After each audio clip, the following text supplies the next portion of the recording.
Extending their meeting, negotiators at the UN climate talks taking place in Poland are now expected to debate their comprehensive draft agreement for 2 more days, bringing the summit to a close on Sunday. That's because some key issues remain unresolved. The goal of the COP24 meeting is to finalize the rules that countries that signed the 2015 Paris Climate Agreement must follow. The realities of climate change have already begun altering life as we know it, especially in low-altitude areas and islands. Here's the head of the Maldives delegation, former President Mohammed Nasheed. We met the UN Secretary General after that, and the Secretary General has assured us that he will do everything he can to see that there is a satisfactory draft soon. So we are hopeful that we will see all the elements that the small countries are looking for in the new text.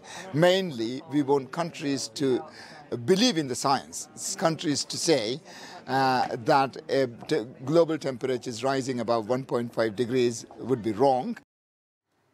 For more on this story, our guest is Jennifer Morris, research scientist at MIT in Massachusetts. Thank you so much for joining us. What kind of text can we expect at the end of this summit? So it's hard to know what type of text to expect, but the goal is to have a set of rules that all of the countries are ready to follow through in their Paris Agreement. There are, of course, a number of countries that have been holding up the acceptance of the 1.5 degree C report. So that's been a key issue, slowing things down. But luckily, most nations do recognize the risks of climate change and are making serious efforts to make sure that this agreement does succeed. Why has it taken 3 years to even begin to implement the measures called for at the 2015 Paris meeting?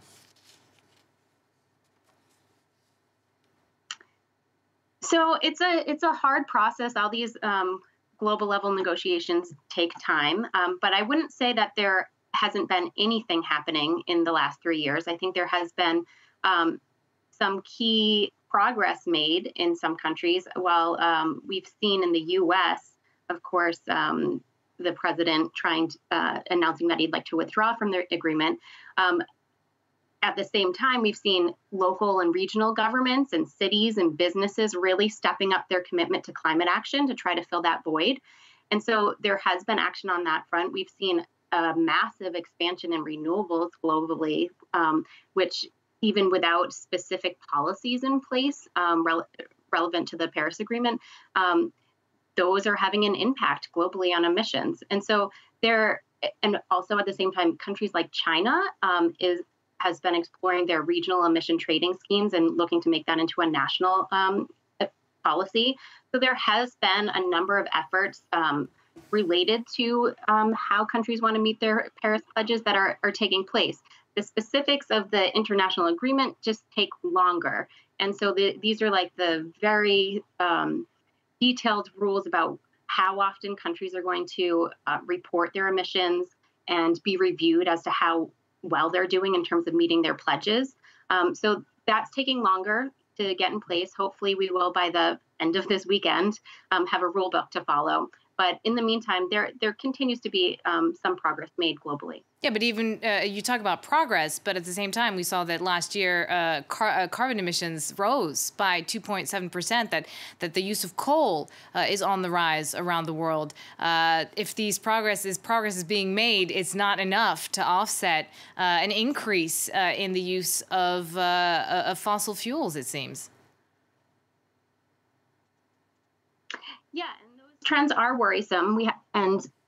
It's absolutely true that the challenge of meeting the Paris goals is daunting. And I don't want to overstate that or understate that challenge, rather. Our research at MIT indicates that we need a dramatic turnaround in emissions in the very near future.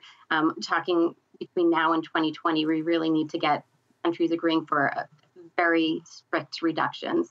And I would say, while we have seen some negative trends in terms of emissions are continuing to rise.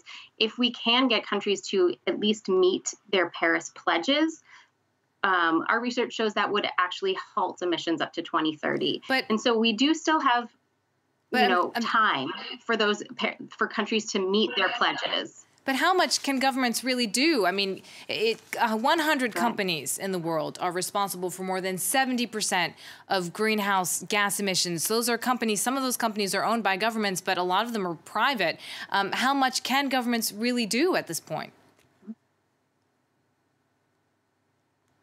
So I do still think there's a lot that governments can do, but I do agree that there's even more that lower level actors can play, like in terms of state governments. We see in the U.S., California taking a big lead, and hopefully other states will be following, and businesses and cities themselves. But I think in terms of businesses, it's really important for the public to kind of have better communication about what the global risks are and kind of apply that knowledge in terms of pressure on businesses to make changes to their business practices.